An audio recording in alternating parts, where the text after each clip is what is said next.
Following the Irish model, Raffi Kassarjian, for his column Tech Matters, published on November 21, 2024, on EVN Report. When considering models for tech industry growth that Armenia might emulate, certain countries are often mentioned: Estonia, Israel, Singapore, and Switzerland. A less frequently cited example, however, is Ireland, a nation with just over 5 million people, compared to Armenia's 3 million, and, until the late 20th century, a primarily agrarian economy with limited natural resources. Ireland and Armenia share another common feature. Each has a global diaspora that far exceeds the home country's population, driven largely by economic migration in the 19th century and by economic and political migration throughout the 20th century. Over the last 40 years, Ireland has experienced rapid economic growth. In 1985, its GDP and GDP per capita were similar to Armenia's current levels, $20 billion and $6,000 respectively.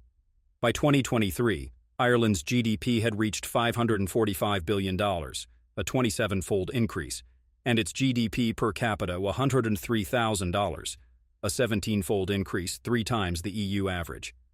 Many factors contributed to this growth, including significant investment from the European Union.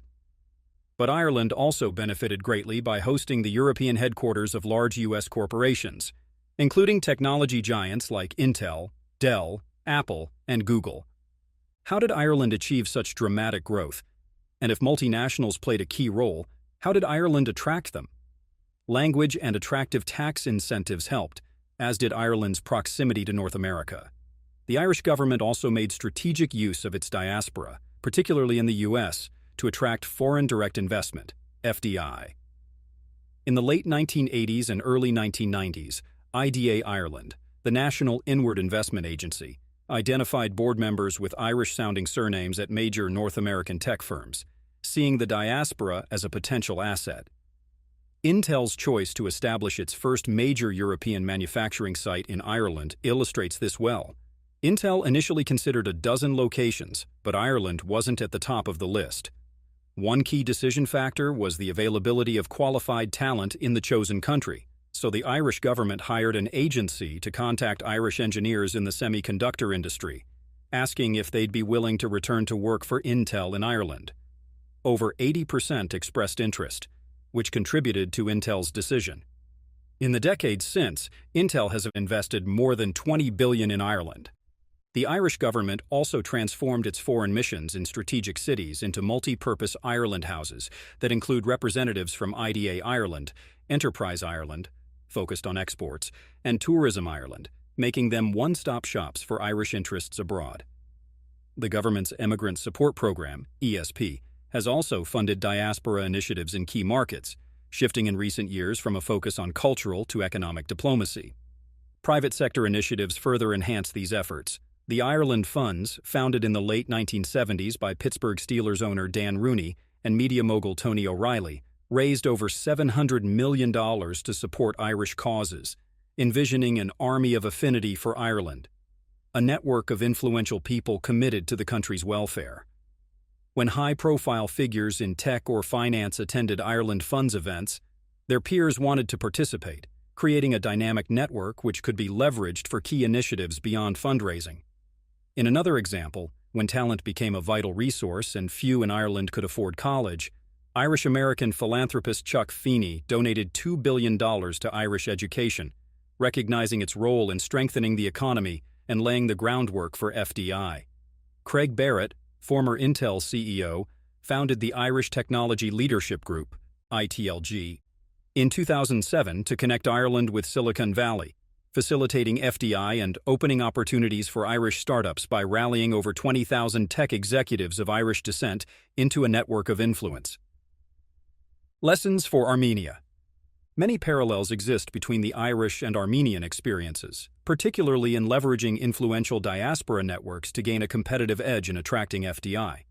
However, in Ireland's case, public and private sector efforts are well coordinated, offering a valuable model for Armenia as it seeks to fuel its next phase of economic growth. In Ireland, the government set a clear agenda, implemented specific programs, and facilitated private sector leadership in complementary initiatives. In Armenia, government efforts are limited, and private sector initiatives are often fragmented and duplicative, resulting in suboptimal outcomes. Where can Armenia begin? The government could bring together various diaspora-led efforts within a coordinated national strategy, addressing key sectors one at a time. For instance, in healthcare, numerous initiatives led by diaspora physicians aim to improve medical capabilities in Armenia by donating equipment, bringing in specialists, and introducing modern techniques. A national strategy could prioritize these initiatives, focusing efforts on Armenia's greatest healthcare needs. Similarly, in education, many diaspora-led initiatives target different aspects of primary, secondary, and tertiary education with minimal coordination. A national council could oversee these efforts, prioritizing regions, subjects, and age groups.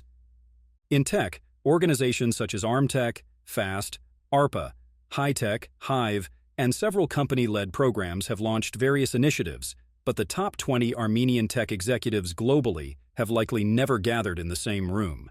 Imagine the impact if Armenia had a unified global network of tech executives working toward shared goals, investing in STEM education, driving the adoption of advanced technologies and infrastructure, mobilizing Armenian professionals at key FDI target companies, and creating a distributed network of mentors and connectors to help Armenian startups penetrate respective markets more quickly and effectively. This last point merits further exploration and will be the subject of the next article in this series. At the same time, the development of a national high-technology sector strategy, currently being developed, can serve to coordinate, focus, and amplify Armenia's efforts to double down on its tech achievements. If there is significant and meaningful involvement from the global tech diaspora.